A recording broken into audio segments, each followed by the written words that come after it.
आइए भक्तों, आज सुनते हैं दशा माता की छठा दिन सुनने वाली कथा। तो एक बार बोलिए प्रेम से दशा माता की जय, भगवती माता की जय। एक राजा था, उसकी रानी कोमलांगी थी। वह फूलों की सैया पर सोया करती थी। एक दिन फूलों के साथ कच्ची कली भी आ गई। कच्ची कली के कारण उसे रात को नींद नहीं आई। वह करवटें बदलती रही। राजा ने पूछा, प्रिय, आज क्या बात है जो तुम्हें नींद नहीं आ रही है? रानी ने बतलाया कि आज फूलों में एक कच्ची कली आ गई है। वह मेरे शरीर में चुभ रही है, इसी कारण मुझे नींद नहीं आ रही। राजा ने शयन कक्ष में एक दीपक जला रहा था, जिसे ज्योतिष स्वरूप कहते हैं। ज्योतिष स्वरूप रानी की बात सुनकर हंसा। रानी ने हाथ जोड़कर उससे हंसने का कारण पूछा। ज्योतिष स्वरूप ने बताया कि अभी तो रानी को कच्ची कली के कारण इतना तकलीफ हो रही है। कल सवेरा होने पर जब रानी का सिर का बोझा ढोना पड़ेगा, तब इनकी क्या गत बनेगी? राजा ने पूछा कि क्या मेरे जीवित रहे ऐसा संभव है? तब दीपक ज्योति स्वरूप उन पर उत्तर दिया, हाँ संभव है, तुम्हारे जीते जी संभव है।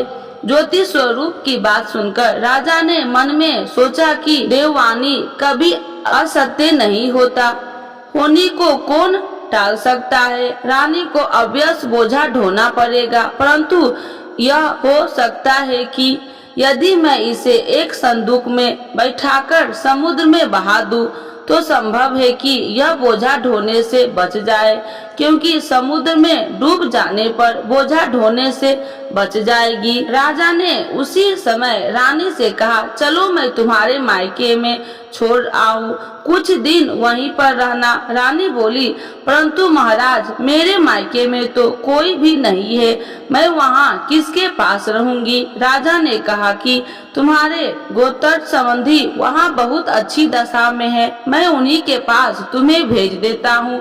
रानी ने राजा की बात न मानी। रानी ने बहुमूल्य आभूषण और कीमती वस्त्र धारण किए। तब राजा ने रानी को संदूक में बिठाकर नदी में बहा दिया। वह नदी समुद्र में ऐसी जगह मिलती थी जहाँ राजा के बनाइयों का राज्य था। समुद्र से मोती निकालने का ठेका राजा ने बहनोइयों ने ले रखा था। वह संदूक बहता बहता जब राजा के बहनोई के इलाके में पहुंचा, तो उसने मल्लाहों को आज्ञा देकर संदूक को समुद्र से बाहर निकलवा लिया। संदूक को उसने अपने महल में शयन कक्ष में भिजवा दिया और आदेश दिया कि मेरे पहुंचने तक इसे कोई नहीं खोले। राजा का बहनोई, जो उस जगह का स्वयं राजा था, उसके शयन कक्ष में संदूक के पहुंचते ही रानी को पता चला कि इस संदूक में राजा ने समुद्र में पाया है, तो वह फौरन शयन कक्ष में आई। उसने पहरेदारों को हटा जाने का कहा। रानी ने संदूक को खोला लिया। उसमें संदूक के अंदर 16 श्रृंगार किए एक स्वर्ण सुंदरी मिली। रानी ने अपने मन में सोचा कि यदि राजा इसको इस दशा में देखेंगे तो इसके ही हो जाएंगे और मुझे छोड़ देगा। इसीलिए उसने उस रानी के सब जेवर कपड़े उतारकर उसे फटे पुराने कपड़े पहना दिए और संदूक में बंद कर दिया। राजा जब बाहर से महल में आए तो उसने रानी को अपने शयन कक्ष में बुलाया और रानी से पूछा कि क्या तुमने देखा कि इस संदूक में क्या है?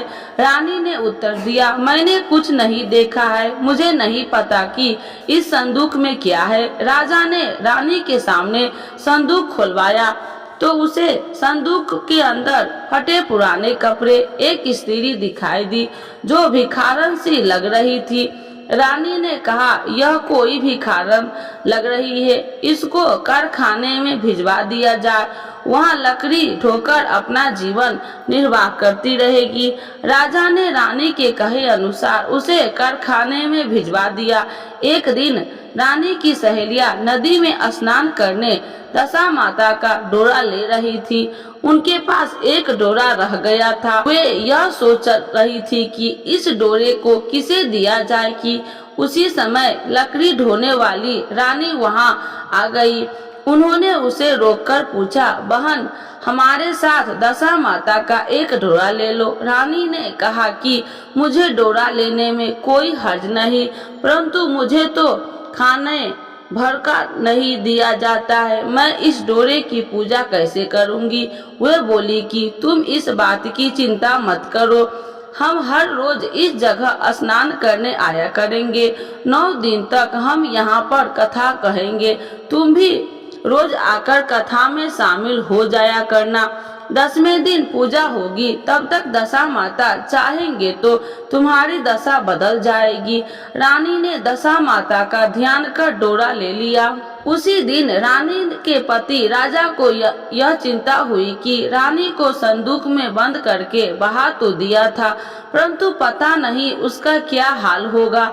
उसकी खोज खबर लेने के लिए राजा एक नौका बैठकर नदी की यात्रा करता हुआ अपने बहनोई के यहाँ पहुँचा। संध्या के समय वह अपनी बहन से बोला, मेरे हाथ पैर में बहुत दर्द हो रहा है, किसी दबाने वाले को बुलाओ। तब उसकी बहन ने लड़की ढोने वाली भिखारन को बुलाकर लाने की आज्ञा दी। उसे कहा, आज रात तुम मेरे भाई के पैर दबा दो, वह बड़े संकोच में पड़ गए हैं। अपने मन में मैं सोचने आज तक मैंने किसी पुरुष को छुआ तक नहीं है। रानी ने अपने भाई के पैर दबाने के लिए उस पर जोर डाला, इसलिए लाचार होकर उसने हाँ कर दी।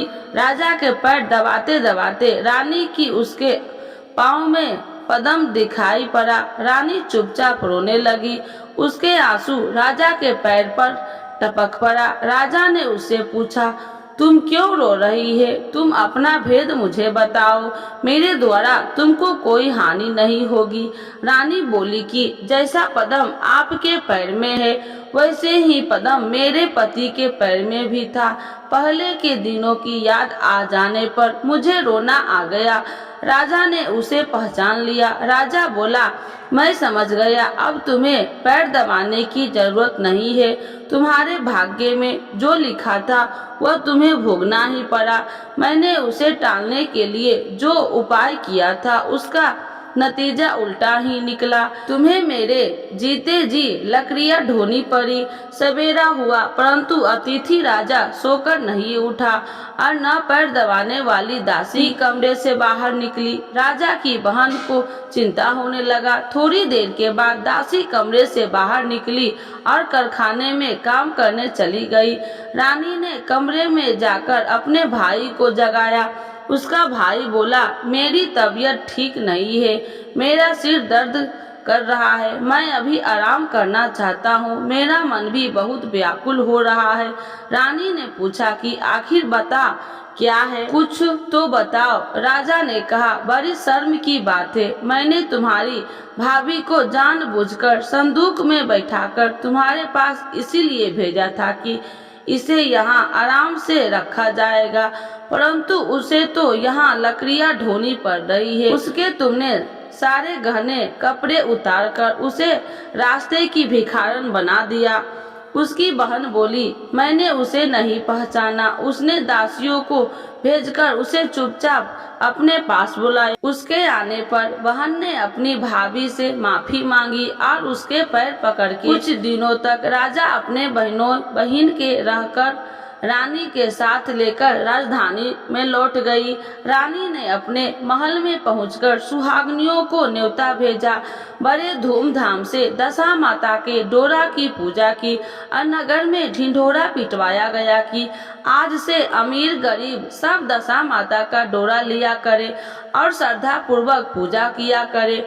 जिसके पास पूजन पालन के लिए धन की कमी हो तो महल से ले जाया करे।